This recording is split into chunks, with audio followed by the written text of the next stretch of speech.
नमस्कार, आप देख रहे हैं मिथिला 24/7 और मैं हरिशंकर झा उपस्थित हूँ। मधेपुर प्रखंड के जोगिया गांव में 6 दिवसीय विवाह पंचमी महोत्सव के दौरान कुश्ती प्रतियोगिता की शुरुआत हुई। शनिवार शाम दंगल प्रतियोगिता में पहलवानों के दांव देखकर हजारों दर्शक दंग रह गए। इस कुश्ती प्रतियोगिता में स्थानीय संग बिहार, झारखंड तथा उत्तर प्रदेश से आए पहलवानों ने जोर आजमाइश की। कुश्ती प्रतियोगिता देखने जोगिया विवाह पंचमी महोत्सव स्थल पर हजारों दर्शकों की भीड़ उमड़ पड़ी थी। पहले दिन बिहार के गोपालगंज के दीपक सन्नी ने बनारस के पहलवान राजेश सिंह को हराया, जबकि दीपक पहलवान ने मधुबनी के राजेश पहलवान को भी पछाड़ा। जबकि महिला पहलवानों में बेगूसराय की जूही कुमारी ने बनारस के रेशमी सिंह को पराजित किया।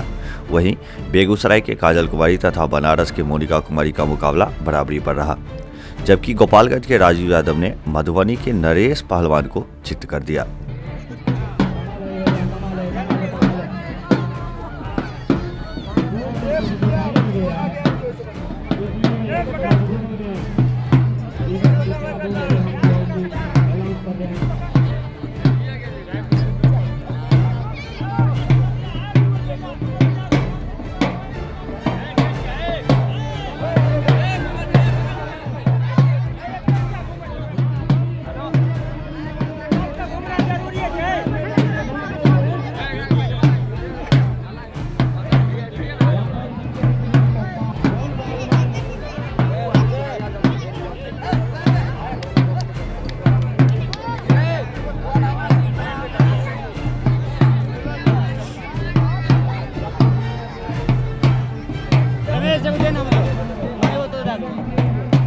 विजेता एवं उपविजेता पहलवानों को मेला कमेटी के अध्यक्ष पच्चू मुखिया सहित अन्य ने अपने हाथों से पुरस्कृत किया।